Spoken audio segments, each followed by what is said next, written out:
Pesakit yang mampu solat mengiring. Bagi pesakit yang mampu solat secara mengiring, ada beberapa langkah yang perlu diikuti. Antaranya, sebelum memulakan langkah tersebut, pesakit perlu mengalihkan badannya menghadap ke arah kiblat. Sebagai contoh, ni bahu kanan, maka pesakit mengalihkan badannya ke arah kiblat. Seperti ini. Okey, kaki dan bahu badan menghadap ke arah kiblat. Mari kita lihat cara solat secara baring, mengiring. Sekiranya pesakit tidak mampu menghadap kiblat, pesakit boleh solat ke arah lain mengikut keadaannya. Berniat dan takbiratul ihram. Mulakan solat seperti biasa dengan berniat, takbiratul ihram, dan seterusnya membaca Al-Fatihah. Rokok.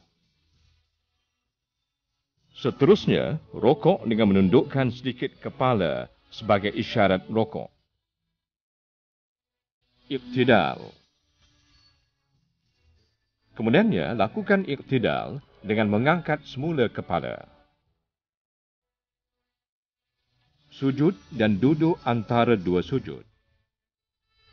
Pesakit seterusnya perlu bersujud dengan menundukkan kepala melebihi paras yang dilakukan ketika rokok sebagai isyarat sujud. Teruskan solat dengan duduk antara dua sujud. Ulang perbuatan yang sama sehingga sempurna solat.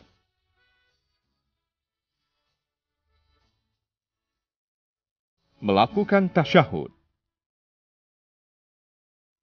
Untuk rakaat kedua dan rakaat akhir, pesakit hendaklah melakukan tasyahud dengan mengangkat kepala seperti permulaan solat tadi.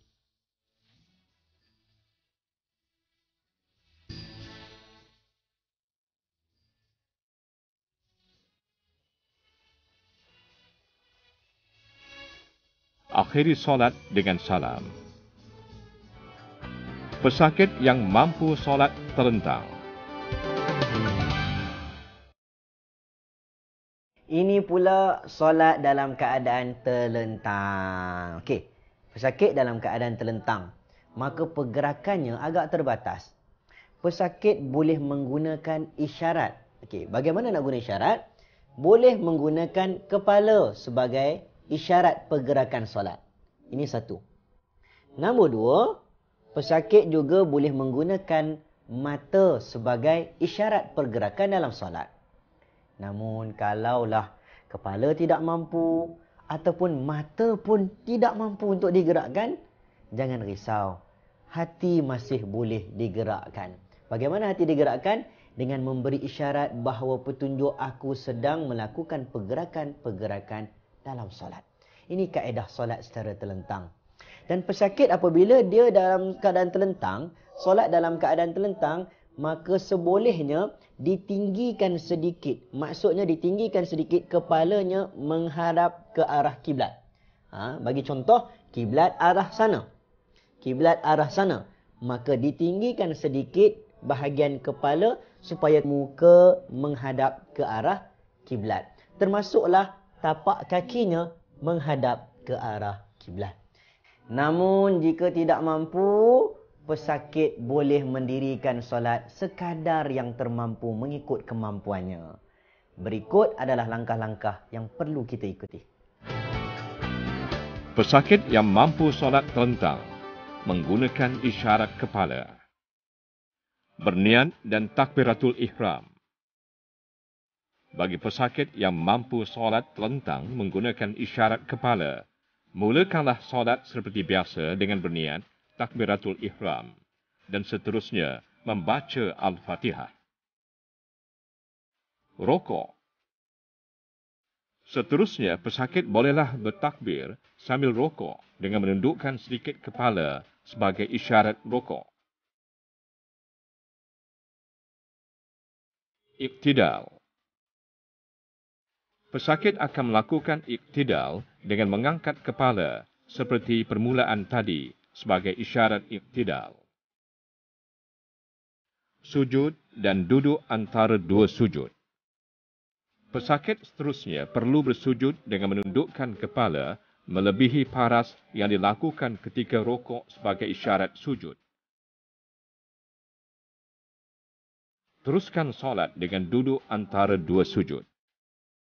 Ulang perbuatan yang sama sehingga sempurna solat.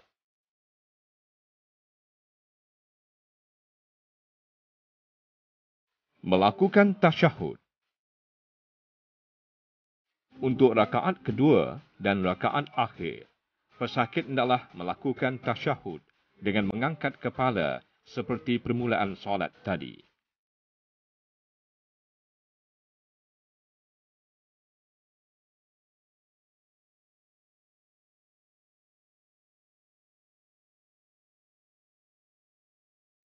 Akhiri solat dengan salam.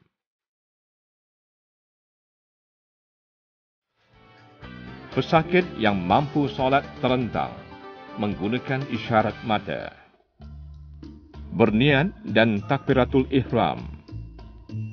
Bagi pesakit yang mampu solat terlentang menggunakan isyarat mata, mulakan solat seperti biasa dengan berniat takbiratul ihram dan seterusnya membaca Al-Fatihah. Rokok.